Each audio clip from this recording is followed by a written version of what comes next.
Taste the Daily. உலக அளவில் இருக்கக்கூடிய தொழிலாளர்கள் எல்லாம் கொண்டாடக்கூடிய அற்புதமான நாளிலே நம்முடைய குடியமுத்தூர் பகுதி கழகத்தின் அலுவலகத்திலே தொழிலாளர்கள் மற்றும் பகுதி நிர்வாகிகள் கிட்டத்தட்ட மூணு பகுதியாளர் இருக்காங்க. இங்க இருக்கக்கூடிய நம்முடைய குடியமுத்தூர் பகுதி, அதே போல மற்ற 2 பகுதியாளர்கள் இங்க இருக்கக்கூடிய அத்தனை பேருக்கும் புதுதா சொல்லிடலாம், சரியா? அத்தனை பேருக்கும் நன்றி வந்த வணக்கத்தை உரித்தாக்கி, இன்றைக்கு மே தினம் என்பது நம்முடைய உழைப்பவர்கள் எல்லாம் முதலாளி வர்க்கம் தொடர்ந்து வேலை வாங்கி ஒரு லிமிட் இல்லாம எவ்வளவு மணி நேரம் வேணாலும் வேலை செய்யுங்கிற சூழ்நிலை இருந்து கொண்டிருக்கின்றது.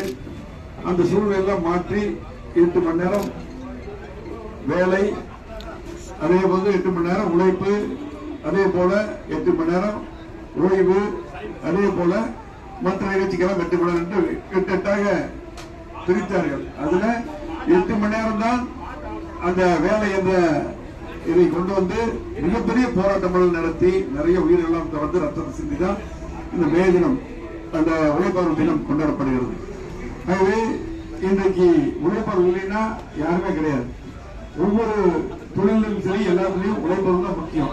ஆகவே இங்க இருக்கக்கூடிய நிறைய ஆட்டா தொழிலாளர்கள் இருக்காங்க, மற்ற தொழிலாளர்கள் இங்க இருக்காங்க. அவங்க அத்தனை பேருக்கு பார்த்து, அதே போல நம்முடைய அண்ணா தொழிற்சங்க நிர்வாகிகள் நிறைய இருக்காங்க. நம்ம ஈகே பண்ணிருக்காரு, அதே போல நம்முடைய கேசி வேலுசாமி, ஆர்வம் இருக்காங்க, குலாம் இருக்காரு மற்றும் அத்தனை தொழிற்சங்க நிர்வாகிகளுக்கும், அதே போல மகளிரை சேர்ந்தவர்கள் அத்தனை பொறுப்பாளர் அத்தனை பேருக்கும், குறிப்பாக இங்க வந்து தொழிற்சங்கத்தை சேர்ந்த அத்தனை பேருக்கும் நன்றி வந்த வணக்கத்தை மாவட்ட கழக சார்பாக, பகுதி கழக சார்பாக தெரிவித்துக் கொண்டு, இன்றைக்கு தொடர்ந்து நம்ம எல்லாம் நிறைய பக்கம் கொடியேற்றி கொண்டாடுவோம். இன்னைக்கு பாத்தீங்கன்னா நீதிமன்ற உத்தரவின் பேர்ல நிறைய கொடிக்கம்பத்தை இன்னைக்கு எல்லா கட்சியும் எடுத்துட்டாங்க. அந்த அடிப்படையில பகுதி கழகத்துக்கு உட்பட்ட சொந்த இடத்துலதான் அந்த கொடிக்கம்பத்தை ஏற்றணும்.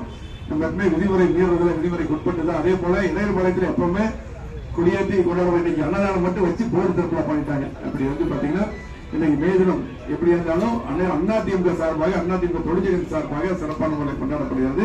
கண்டிப்பாக எம்ஜிஆர் அம்மா இன்னைக்கு தொடர்ந்து ஆட்சியும் கட்சியும் எடப்பாடி கொடுத்துட்டு போயிருக்காங்க. கண்டிப்பாக இப்ப நல்ல கூட்டணியை அமைச்சிட்டு இருக்காரு. இன்னும் நல்ல கூட்டணியை எடப்பாடி அமைப்பார்கள். இந்த மே தினத்துல 2026 கண்டிப்பாக எடப்பாடி அவர்கள் முதலமைச்சராக வருவது உறுதி.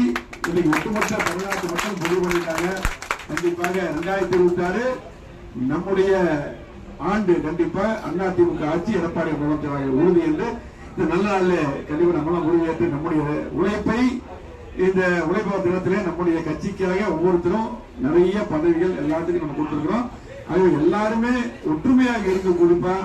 நம்ம வந்து நமக்கு எதிரி திமுக தான். அந்த அடிப்படையில் திமுக ஆட்சி அகற்றுவதற்கு நீங்க எல்லாம் ஒற்றுமையாக இருந்து பணியாற்ற வேண்டும் என்று அன்போடு கேட்டு அனைவருக்கும் மேதின வாழ்த்துக்களை கூறி விடையும் நம்புகிறோம்.